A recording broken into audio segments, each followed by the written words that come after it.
Video dibuka dengan pemandangan alam Danau Toba yang masih perawan. Air danau membentang tenang, dikelilingi perbukitan dan kampung-kampung kecil di tepinya. Pada tahun 1938, kawasan ini belum mengenal pariwisata modern. Danau Toba adalah ruang hidup utama masyarakat Batak Toba, tempat mereka bertani, berlayar, dan membangun kehidupan adat.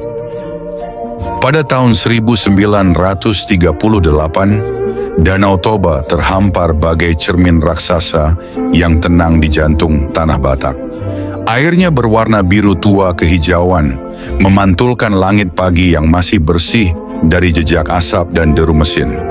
Kabut tipis menggantung rendah di permukaan danau, perlahan terangkat ketika matahari menembus sela-sela pegunungan Bukit Barisan.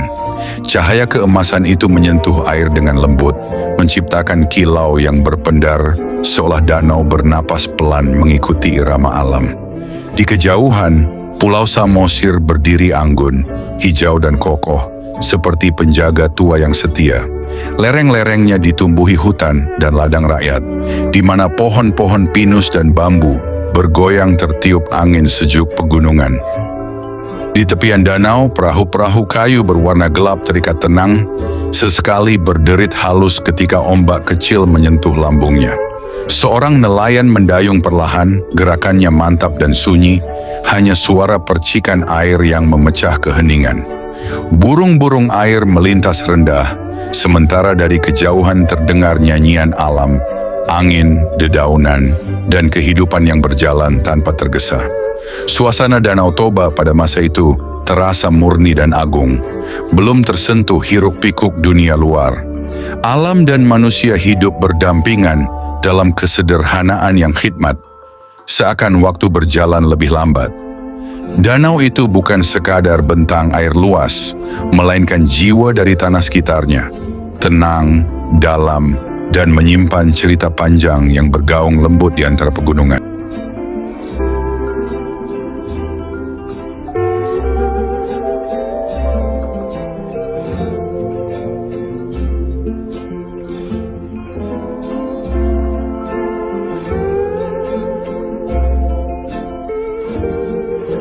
Dari sela pepohonan, tampak atap-atap rumah adat Batak dengan ujung melengkung menjulang, berdiri selaras dengan alam sekitarnya.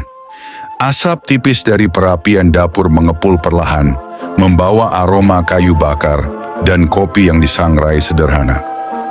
Pada tahun 1938, perkampungan di sekitar Danau Toba terasa hidup dalam keheningan yang hangat dan bersahaja. Rumah-rumah adat Batak berdiri berderet dengan anggun, atapnya yang tinggi dan melengkung mengarah ke langit, seolah menantang waktu. Dinding-dinding kayu dihiasi ukiran halus berwarna merah, hitam dan putih, motif gorga yang syarat makna, menceritakan leluhur, alam, dan keseimbangan hidup. Tiang-tiang rumah berdiri kokoh di atas tanah, menyatu dengan lingkungan yang masih perawan. Di halaman-halaman luas beralas tanah, tawa anak-anak menggema riang. Mereka berlarian tanpa alas kaki. Kaki-kaki kecil mereka menendang debu halus sambil bermain sembunyi-sembunyian. Ada yang bersembunyi di balik tiang rumah, di balik tumpukan kayu bakar, atau di balik pohon tua yang menaungi kampung. Nafas mereka tersengal bercampur tawa, mata berbinar penuh kegembiraan yang polos. Saat satu anak mulai menghitung dengan suara lantang, yang lain saling berbisik dan tertawa tertahan, menahan diri agar tidak ketahuan. Tak lama kemudian, suara panggilan terdengar. Mereka saling mencari bersama-sama. Anak-anak itu muncul satu persatu dari tempat persembunyian, lalu berlari kembali dalam kebersamaan, seakan dunia hanyalah kampung kecil itu. Teriakan gembira dan langkah kaki kecil berpadu dengan suara alam. Desir angin yang menyapu daun pisang, koko ayam di kejauhan, dan gemericik air danau yang tenang. Para orang tua duduk di beranda rumah, menenun, memperbaiki jala, atau sekadar berbincang pelan sambil mengawasi anak-anak mereka dengan senyum teduh. Asap dapur mengepul perlahan, membawa aroma singkong rebus dan kayu bakar, menyelimuti kampung dengan rasa aman dan keakraban. Betapa indah suasana itu, sebuah potret kehidupan yang sederhana namun penuh makna. Di perkampungan Danau Toba tahun 1938, kebahagiaan lahir dari kebersamaan, dari tawa anak-anak dan rumah-rumah adat yang berdiri anggun sebagai saksi zaman, memeluk kehidupan dalam irama alam yang damai.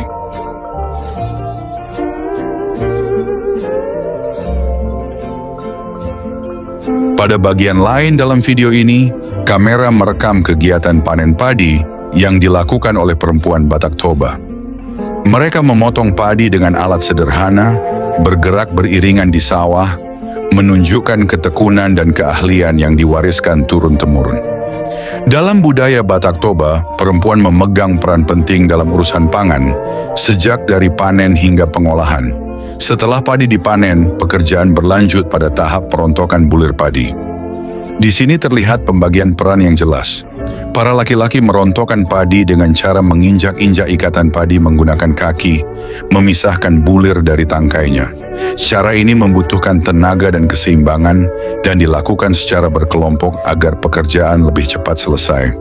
Sementara itu, di sisi lain, para perempuan mulai menumbuk padi di lesung kayu menggunakan alu panjang.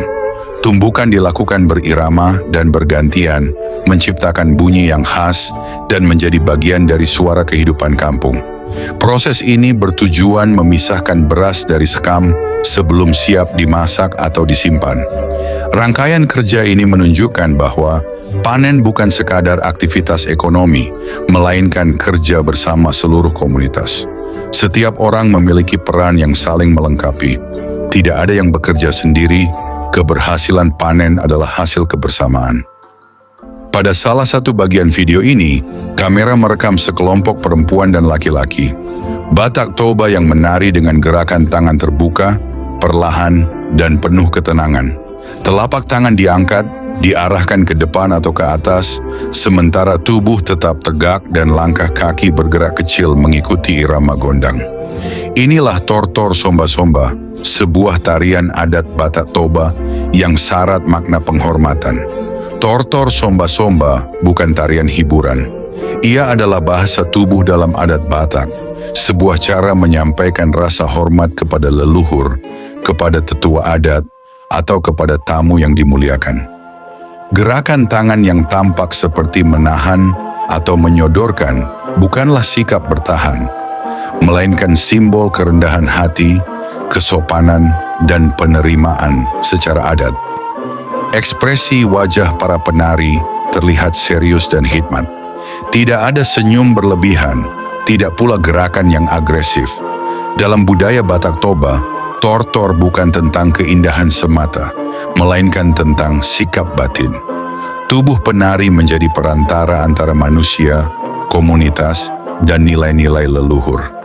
Iringan gondang dan dentuman gong besar mengatur seluruh ritme tarian. Musik ini tidak sekadar pengiring, tetapi memiliki kedudukan sakral. Gondang memanggil tortor, dan tortor menjawab gondang. Tanpa gondang, tortor tidak memiliki makna adat. Busana yang dikenakan para penari, ulos yang disampirkan secara sederhana, menunjukkan bahwa tarian ini adalah bagian dari kehidupan sehari-hari masyarakat Batak Toba pada masa itu. Pada tahun 1938, tortor masih hidup dalam ruang adat, belum dipoles sebagai pertunjukan wisata. Gerakannya lugas, alami, dan jujur. Melalui tortor Somba-Somba yang terekam dalam video ini, kita melihat bagaimana masyarakat Batak Toba mengekspresikan nilai hormat, kebersamaan, dan tatanan sosial tanpa kata-kata. Setiap gerakan tangan adalah doa, setiap langkah kecil adalah tata krama, dan setiap dentuman gondang adalah pengikat antara manusia, adat, dan sejarah.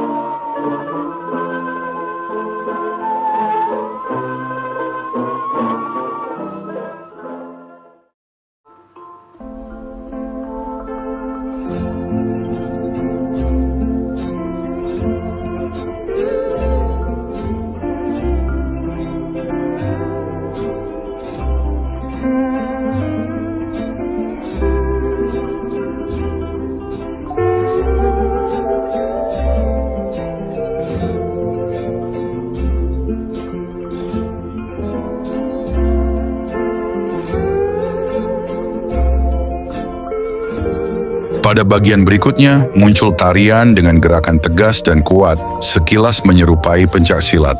Namun tarian ini adalah tortor Batak bernuansa keprajuritan, sering disebut sebagai tortor perang. Gerakan tangan dan kaki yang mantap melambangkan keberanian, kesiapsiagaan, dan keteguhan laki-laki Batak dalam menjaga kampung dan kehormatan marga. Ini bukan pertarungan, melainkan simbol kekuatan dan martabat.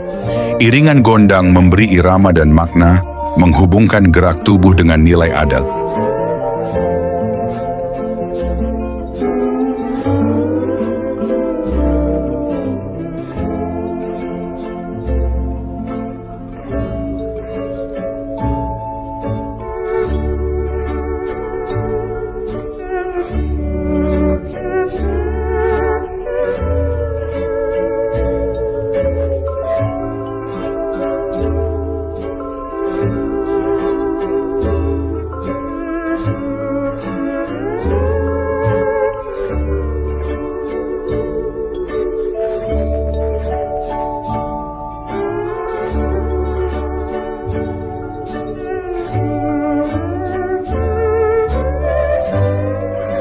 Pada bagian lain dari video ini, kamera merekam sebuah aktivitas menarik di permukaan Danau Toba. Lomba perahu dayung yang diikuti oleh beberapa perahu, masing-masing didayung oleh banyak orang secara serempak. Perahu-perahu ini adalah perahu tradisional Batak Toba yang dikenal sebagai solu, yang dalam kehidupan sehari-hari digunakan sebagai sarana transportasi dan alat mencari ikan. Lomba perahu dayung ini bukan sekadar ajang adu kecepatan. Ia mencerminkan nilai kebersamaan dan kekompakan masyarakat Batak Toba. Setiap pendayung harus bergerak seirama, mengikuti aba-aba dan irama dayung yang sama. Tanpa kerjasama, perahu tidak akan melaju dengan baik. Dalam konteks budaya Batak, kekompakan ini mencerminkan semangat gotong royong dan solidaritas antar anggota kampung. Pada masa itu, lomba perahu dayung sering diadakan sebagai bagian dari kegiatan sosial masyarakat, seperti perayaan adat, pesta panen, atau pertemuan antar kampung di sekitar Danau Toba. Selain sebagai hiburan, kegiatan ini juga berfungsi untuk melatih ketangkasan, kekuatan fisik, dan koordinasi yang penting dalam kehidupan sehari-hari masyarakat danau. Danau Toba bukan hanya latar alam, melainkan ruang hidup dan ruang budaya. Melalui lomba perahu dayung ini, terlihat bagaimana danau menjadi tempat bertemunya kerja, olahraga, dan tradisi. Aktivitas ini menunjukkan hubungan yang sangat erat antara manusia Batak Toba dengan air dan perahu, yang telah terjalin selama berabad-abad. Adegan lomba perahu ini sekaligus menjadi gambaran kehidupan masyarakat Batak Toba pada masa lalu, ketika hiburan lahir dari aktivitas sehari-hari dan nilai kebersamaan menjadi pusat dari setiap kegiatan. Rekaman ini memperlihatkan bahwa sebelum adanya perlombaan modern, masyarakat telah memiliki tradisi kompetisi yang syarat makna sosial dan budaya. Pada bagian akhir video, suasana berubah menjadi lebih ramai. Kamera memperlihatkan sebuah pasar tradisional di kawasan Danau Toba, tempat masyarakat Batak Toba melakukan aktivitas jual beli kebutuhan sehari-hari. Pasar ini bukan bangunan permanen, melainkan ruang terbuka yang hidup oleh kehadiran warga dari berbagai kampung sekitar. Terlihat para pedagang menjajakan hasil bumi dan kebutuhan rumah tangga. Hasil pertanian seperti padi, sayuran, dan umbi-umbian menjadi komoditas utama, disusul ikan hasil tangkapan dari danau. Barang-barang sederhana ini mencerminkan pola ekonomi masyarakat yang masih berbasis subsistensi, di mana produksi dilakukan untuk memenuhi kebutuhan sendiri dan kelebihan hasil dijual atau ditukar di pasar. Pasar bukan hanya tempat transaksi ekonomi, tetapi juga ruang sosial. Warga saling bertemu, berbincang, dan bertukar kabar. Pasar menjadi titik pertemuan antar kampung, mempererat hubungan sosial di antara masyarakat sekitar Danau Toba.